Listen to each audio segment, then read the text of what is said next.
Hey everybody, welcome back to Sounds Like a Drum, Kane's independent media production. Today, we're talking about the difference between recorded sounds that you hear on a record and the actual acoustic sound of the drums that might have been there the day that they made that record.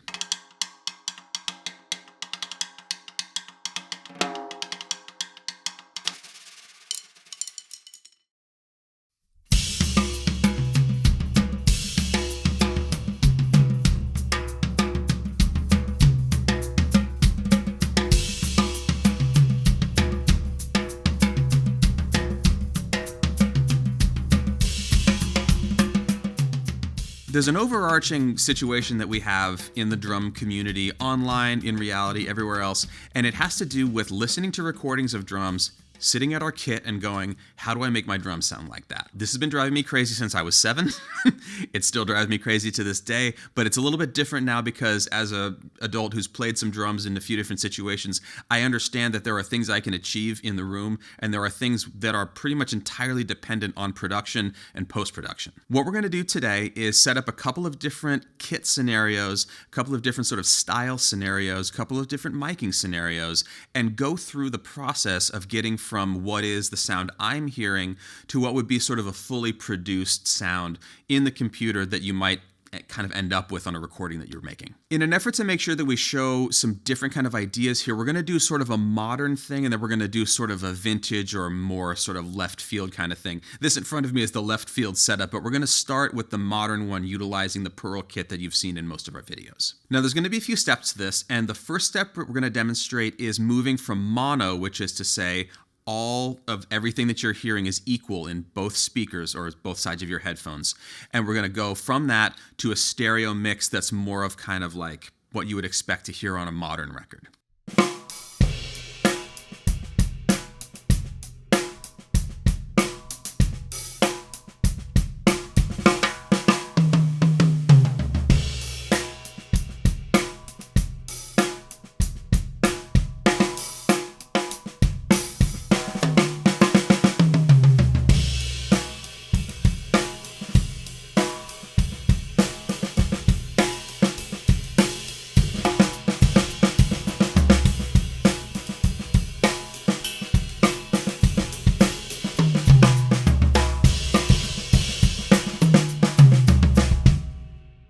The difference you're hearing is basically just the difference between having everything equal, all of the mics equal between the left and the right channels of the audio you're listening to, versus having things panned in the manner that you would hear them in front, so that the hi-hat is to one side, the toms are panned, the kick and the snare are right down the middle, and it gives you a stereo experience, which is to say some of it's to the left, some of it's to the right, and we're trying to emulate the experience of being in front of the kit and hearing it played versus having everything slammed to the middle.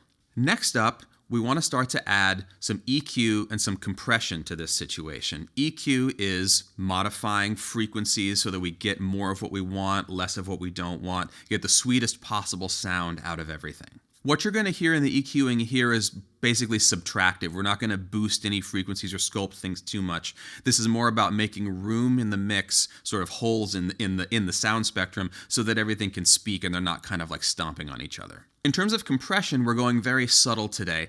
If compression is a new thing for you or you're not super familiar with it, what we're essentially doing is bringing down the highest dynamic peaks and bringing up the lowest ones a little bit so that we're getting more tone and resonance in the sound and making sure that things aren't jumping out as extra loud or getting lost down closer to like the noise floor.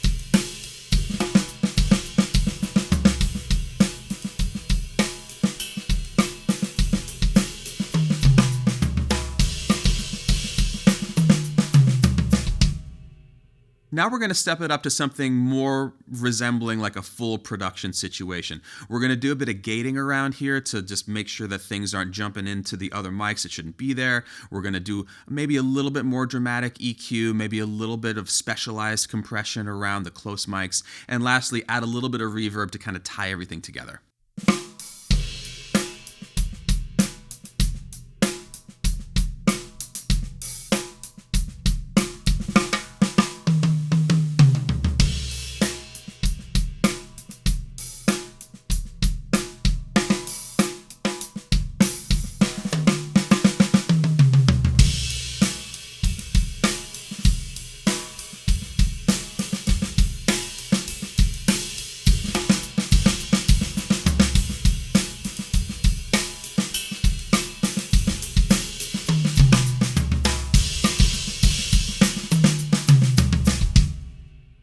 Now, if you put the initial untreated sound back to back with that end situation, they're fairly dramatically different. They're still the same drums and it's still the same sounds, but these are the sorts of things that happen when you're trying to move from just that naked sound in the room to something that's going to sit in a mix. When you start to put other instruments on top of this, other things have to happen to make sure that, for instance, the bass drum and the bass guitar are interacting in a way that's pleasant, or that, toms aren't interfering with other frequencies, things like that, that the ring and the snare is making it cut through rather than being obnoxious and crazy. It's crucial to understand that when we're home and we're wanting to have a sound that we hear on a record, there's a degree to which we can do that, but oftentimes doing that in a room, say with muffling and certain kinds of adjustments, isn't actually what happened on the record. You're emulating post-production in your acoustic sound, which is totally groovy, but just make sure you understand that they're not the same situation.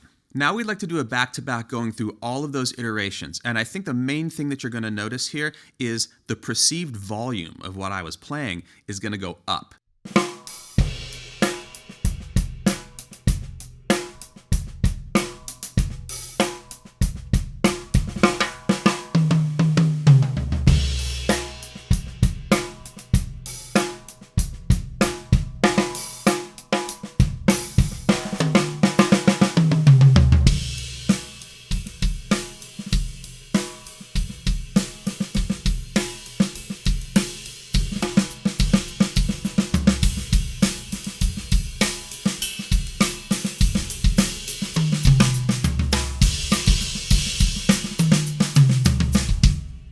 So at this point now, we're at what you would expect to hear for a kind of completed drum sound, very drum forward. If you check out drummers on Instagram who are playing with tracks and stuff like that, where the drums are very present and very forward, these EQ and compression things contribute a lot to that experience, and doubly so if you're thinking about the fact that YouTube and Instagram and other things have their own algorithms for compressing audio on top of whatever you did before you finished making it at home.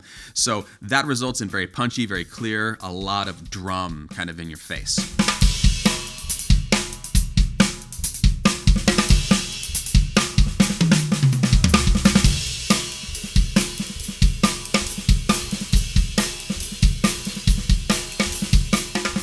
Now we're going to go in the other direction, use this setup now for more of kind of a old school, vintagey kind of sound. We're not going to lean on the same things as we did with the first one. Let's dive right in.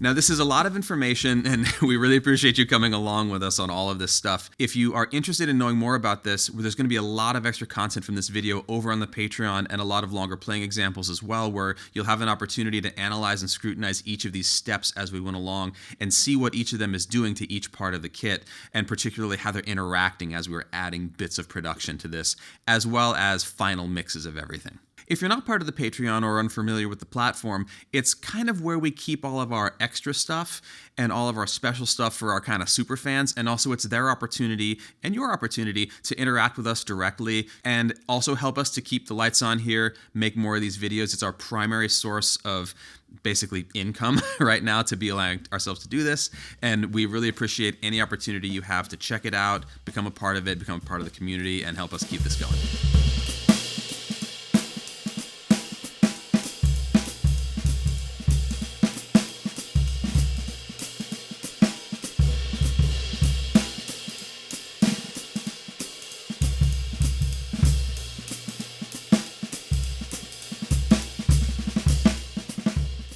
The big takeaway from this, for us at least, is to make sure that we don't get too caught up in sounds that we hear on recordings, sounds that we hear on the internet, and make sure that we can kind of compartmentalize that those are drum sounds and that the sounds that we make on our own are just as valid, just as important, they can be just as inspirational, and chasing those recorded sounds is fun.